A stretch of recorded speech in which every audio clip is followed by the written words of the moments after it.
Welcome to the 19th season of the NItwits, a weekly roundtable discussion on the Nittany Lions and the only show of its kind in the state.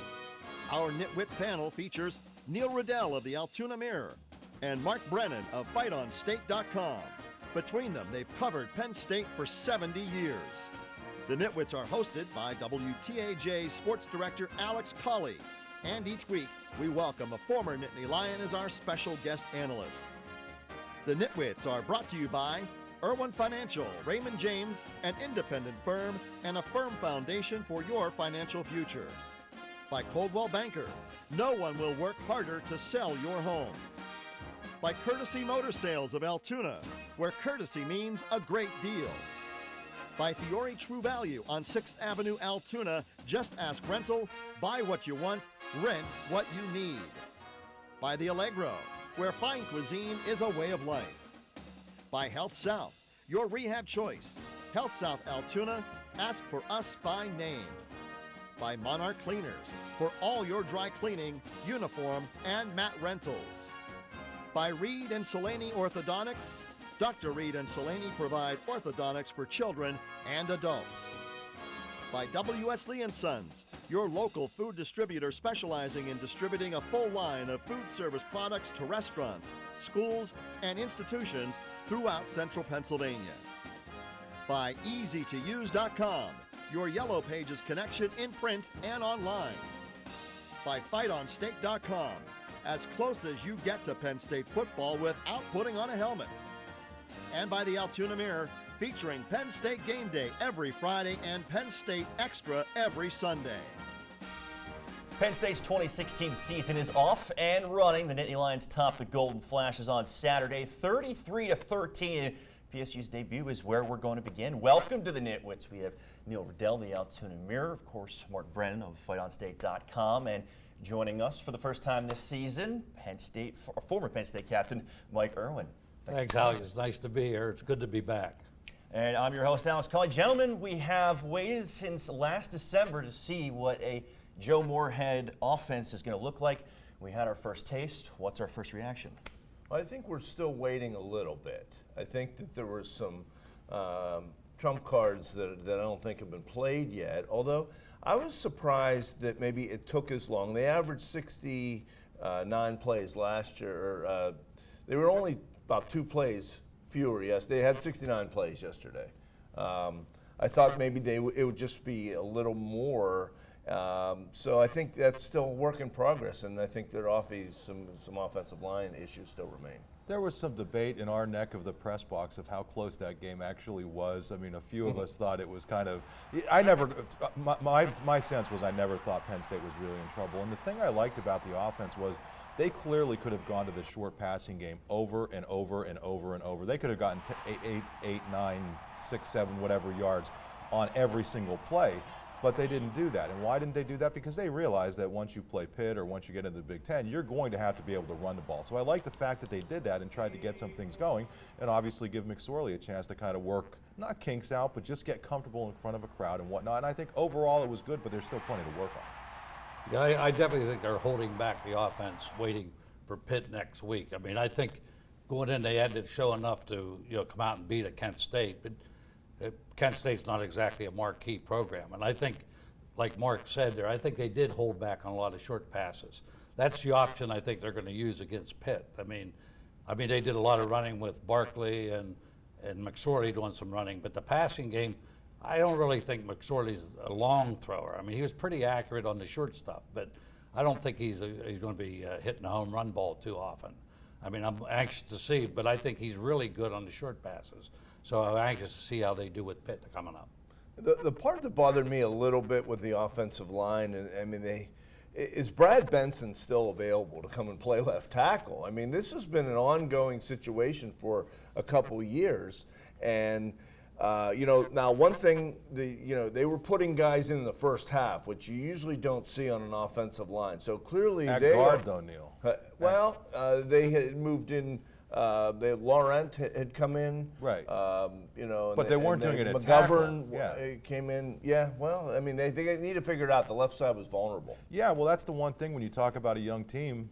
I mean, yes, sure, Saquon Barkley can make an impact as a true freshman. It's very difficult for these guys to come in and be immediate impact players, and they're still a year or so away from a lot of these guys, the Bateses, the McGoverns, Mennett eventually, from those guys being true impact players on that offensive line. So it's a work in progress. What I do like, 1 sack in that game.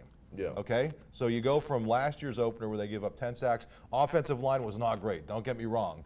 But whatever they did offensively, they only gave up 1 sack, and that's a huge improvement Right, from but what we saw particularly in last year. some short yardage situations. Absolutely. I think they pass block better than they block for Yeah. the run at times. I question their play calling on the short yardage situations down there. I mean, how many times they threw the ball on a 4th and 1 where they could have gone in and scored. So, I mean, maybe they're holding part of that back. And I don't think we saw Miles Sanders a lot, maybe on some of the short yardage situations. Maybe they're holding him back, too. I mean, I know Well, he's where in would there. you have played him, though, Mike, is the question. I think, Barkley had, 22, 20, yeah. how many carries? It wasn't a ton of carries. So I think when they get into games where maybe they're running more, you'll see a little bit more of him. Neil got a text from a former offensive lineman during the game, right? A former high school lineman saying, Yeah. why not get under center on some of those short? But that's the way this offense is. But wouldn't you like on 4th and 1 or 4th and 1.5, just get under center and hand it to your horse rather than trying to do this read option stuff? Well, I mean, I think Barkley is outstanding, and Yeah. I think he's going to be a great running back. I mean, I can't imagine anybody being as good as Barkley. But I think Sanders, maybe on some of these short yardage stuff, they might run him in there for a short yardage player. Well, they tried Robinson on the one play, and it didn't really work out. Alex, my son was a center, Adam, just to. That's what I was But he was Robinson was the only other back that carried it all, and he carried once. And I think that speaks to not getting as many plays off as I think we're going to see this team hopefully get. I think they want to average closer to 90. Well, and Kent State was gearing up against Barkley because they've seen him. He had an outstanding freshman year and coming back. And, Kent State was known for their defense. I mean, their offense is a little suspect, and I'm not sure how challenging their offense was for Penn State because last year I think they were next to last in yardage, offensive yardage, so they didn't bring a team. I thought they competed, though. I think that was a good opener in that regard. It wasn't somebody that just Penn State wore them down in the second half. You're usually going to get that from the MAC team. Yeah, but I mean, played 3 quarterbacks. They still were really not going to win the game, but I think it was a decent test in that regard. One other quick point, Barkley, loved how patient he was. That couldn't have been the easiest game for him, but he still ends up with over 100 yards. He had a couple of 3-4 yard gains that were just, whoa, tremendous. Seriously, I mean, it's like you can see, Mike, everybody's going to do that against them until they prove they can do other stuff, and then that's when he's going to be able to bust it open. I think it's pretty cool that he didn't lose his cool and was able to maintain his patience throughout. Yeah, because I think gearing up for Barkley, they're trying to stop him, and that's the opportunity to toss some balls over the middle, and they could have done some other things, and maybe that's why they don't want to show too much for Pitt. We better not give Narduzzi too many hints from the Well, they were nitwits. close on a couple of those long balls. And a couple of those long balls, obviously, and we've heard his name thrown around a few times at McSorley. 250 total yards over that, 2 touchdowns. What were your first thoughts of his first start? Yeah, I mean, I think Franklin and McSorley both said it best after the game, and I'm kind of paraphrasing here, but there was a lot to like, but he has got to be better. And everybody knows that, but that was to be expected. Listen, he came into a bowl game where he had basically nothing to lose. I mean, they were behind, and he had the opportunity. And just quit smiling at me, Neil. I know what you're going to say. He was playing with house money. Oh, here we go. But this was a game. Theme. This was a game where he had the opportunity to come in, be the starter. All eyes were on him, and I think he acquitted himself well. But he clearly has to be a little bit better. I mean, if you're going to run him 14 times, I mean, I think you have to make that decision of how much, including on a 2-point conversion, you decide to go up the middle on him. So, he's not the biggest guy in the world. I think it's good to have some design runs, and some of their touchdowns came, with faking and the fact that he was a running threat. But I think you'd rather see some of the backs carry those. Okay. Well, that's the end of the first quarter here, but like Joey Julius, we're going to put our foot down, take a look at the special teams and the strong defensive performance when we return.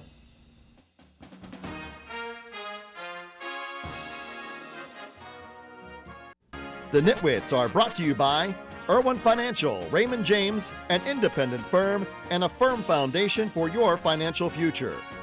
By Coldwell Banker, no one will work harder to sell your home. by Courtesy Motor Sales of Altoona, where courtesy means a great deal. By Fiore True Value on 6th Avenue, Altoona. Just ask rental. Buy what you want, rent what you need.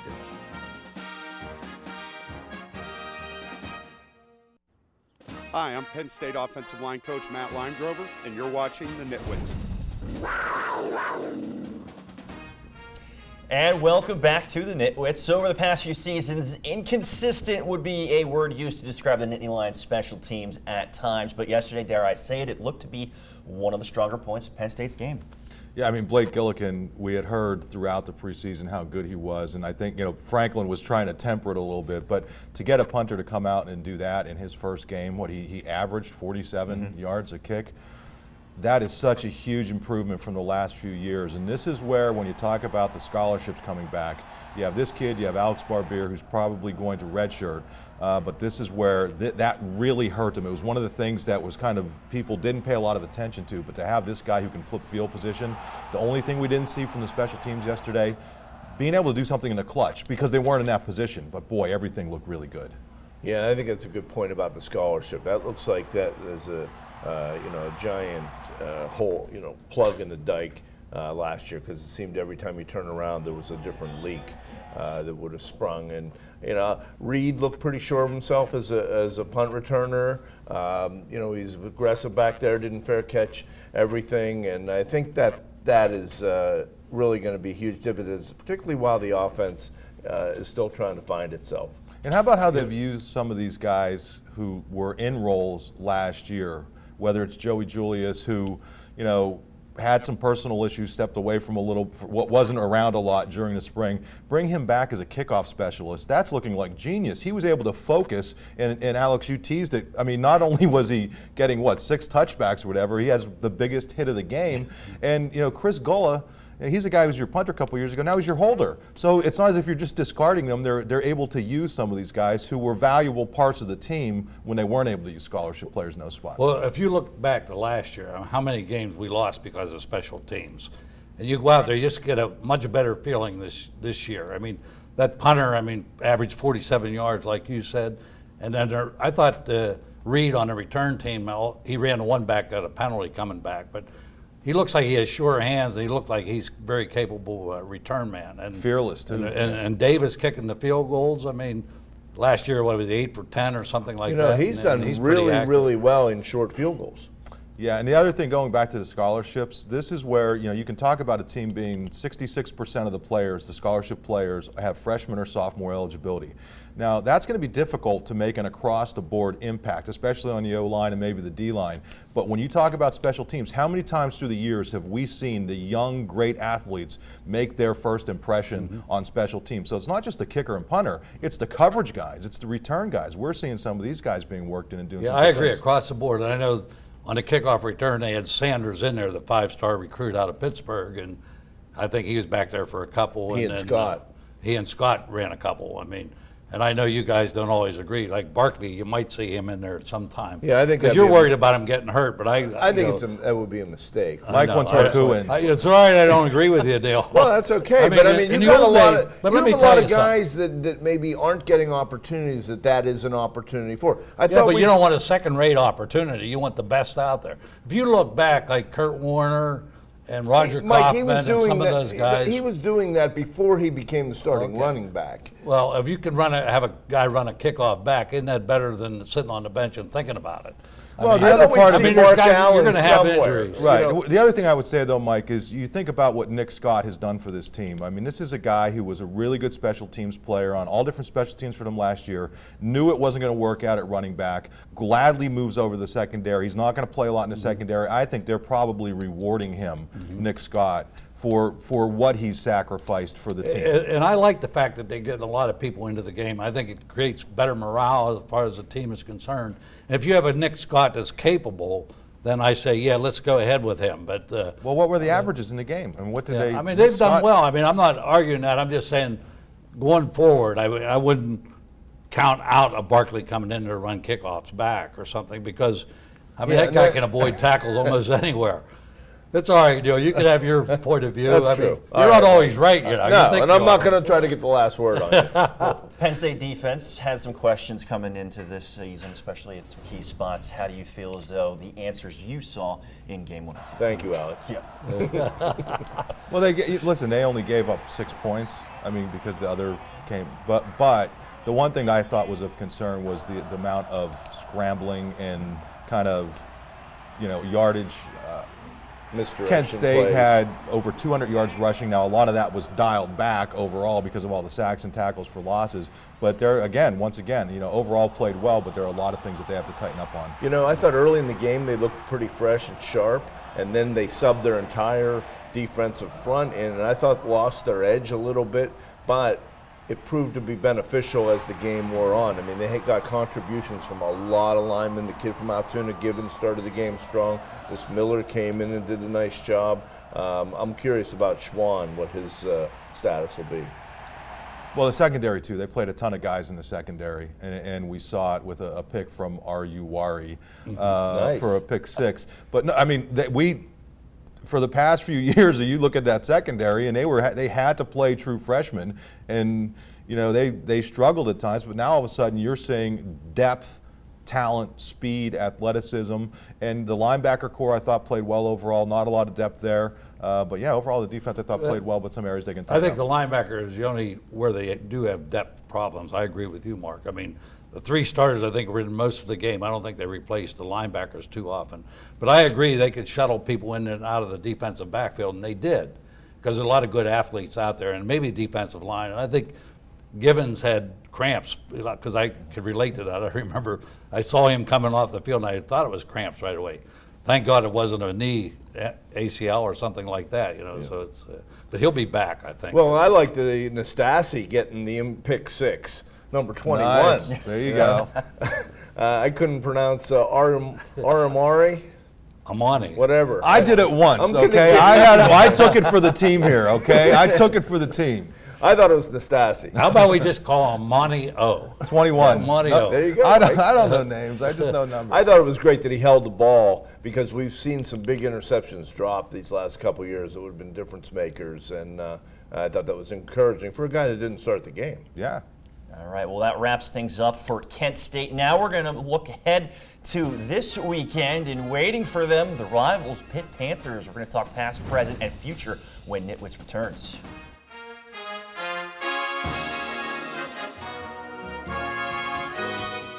The Nitwits are brought to you by the Allegro, where fine cuisine is a way of life. By Health South, your rehab choice. Health South Altoona, ask for us by name. By Monarch Cleaners, for all your dry cleaning, uniform, and mat rentals. By Reed and Salaney Orthodontics, Dr. Reed and Salaney provide orthodontics for children and adults.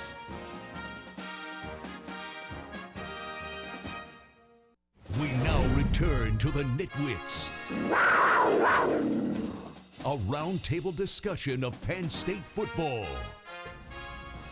And welcome back. It's a rivalry that dates back to 1983. Nittany Lions hold the edge all the time, 50-42-4, but two haven't seen each other since 2000. So, gentlemen, how happy are we to see the Panthers back on the schedule? Do you want to see more of it down the road, or do you like them branching out? This is my favorite game. I think it's the favorite game of a lot of people that grew up with Penn State football, and I think it was really unfortunate that the two teams, that the situation is what it is. Not just Penn State and Pitt, but Penn State and West Virginia and Pitt and West Virginia. And I know the ship has sailed, but I think it's a great opportunity for both schools. I'd like to see them play annually. I do like that they're playing Virginia Tech, West Virginia, and Auburn, but I think this game, hey, they had 94,000 there yesterday.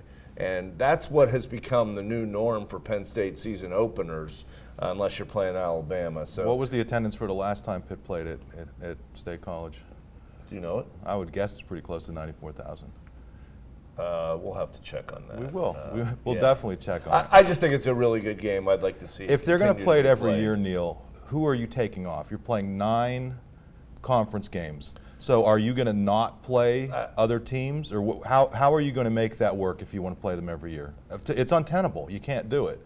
And to me, And that may be, that's unfortunate. And this is what has become in college football. I mean, Alabama, and you see these teams yesterday, some of these teams have just separated themselves. So you're chasing this holy grail of trying to get in this Final Four. You're so far removed from that right now. Why don't you entertain your fan, challenge yourself? Hey, if you beat Pitt, you'll be further ahead in your quest to win a Big Ten championship. It'll help you because you get better in the non-conference. I think you get much east of State College, and people don't care about it as much as they do in this region. I really don't. To me, I like the fact that they play every so often, but I have always been an advocate of, don't just play Pitt, play the West Virginias, play the Syracuses, which they've done, play the Boston colleges, and before Rutgers and Maryland got into Big Ten, play those old traditional. Let's let Mike played in the game. Well, I think we really helped Pitt out sell the season tickets. I guess they're sold out for most games. I wish they'd have given a little bit more money back to Penn State because they only gave Penn State 3,000 tickets for this game, and people were dying to get in there. The price of tickets has gone up. You could buy packages at Pitt. I mean, you had to buy a 4-game package, so we really helped Pitt's football. And I think it is a good rivalry, and I mean, it was a big rivalry when we were there. It's a big competition in the state of Pennsylvania. So no matter whether if they play at Pitt or at Penn State, I think they're going to sell a lot more tickets. But and I would like to see it continue, but like Mark said, it's a little difficult being in the Big Ten with all the matchups you have there, and it's going to be a great game, I think. All right, well, we're going to take a timeout, but when we return, someone takes the lead in the Nitwits of the Year standings, and we'll make our predictions for next Saturday's Penn State Pitt showdown in the Steel City. The Nitwits will be right back.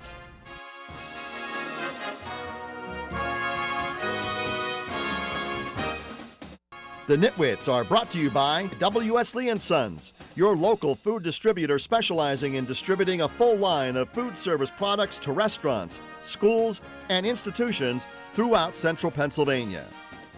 By EasyToUse.com, your Yellow Pages connection in print and online. By FightOnState.com, as close as you get to Penn State football without putting on a helmet. And by the Altoona Mirror, featuring Penn State Game Day every Friday and Penn State Extra every Sunday.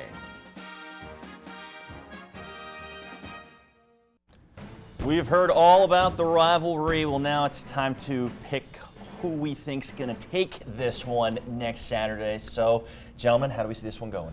Well, I think this is really a great opportunity game for both teams, but I think Pitt's really it's going to mean more. I think it means a little bit more to Pitt, the Pitt people, and I haven't seen quite enough from Penn State to be that confident. So I'm going to say Pitt 24, Penn State 21. wow. It's funny. I'm doing the exact opposite. I'm going with Penn State 24, Pitt 21. I mean, I was thinking about this game for a while, and how it's going to turn out, but hopefully you win, because I knew you were the Nitwit of the Year last year. And we want you to hold your reputation. Hopefully you'll win, I hope. I mean, I'm voting for the chair. I'm voting for the chair now. Okay, to me, I do think Penn State held a lot in reserve. I think there's a lot of motivation on Penn State's side of this for some things that have been said. I don't know that necessarily that's the greatest thing, but I'm going to go, and I had this beforehand, Penn State 24, Pitt 20. All right, and I'm thinking Penn State 27, Pitt 24. And we want to thank you for joining us. You guys are leaving the door open early. Neil's already taken a lead here this season. So okay. Thank you, everyone in Hagerstown, for joining us, and we'll see you back here next weekend.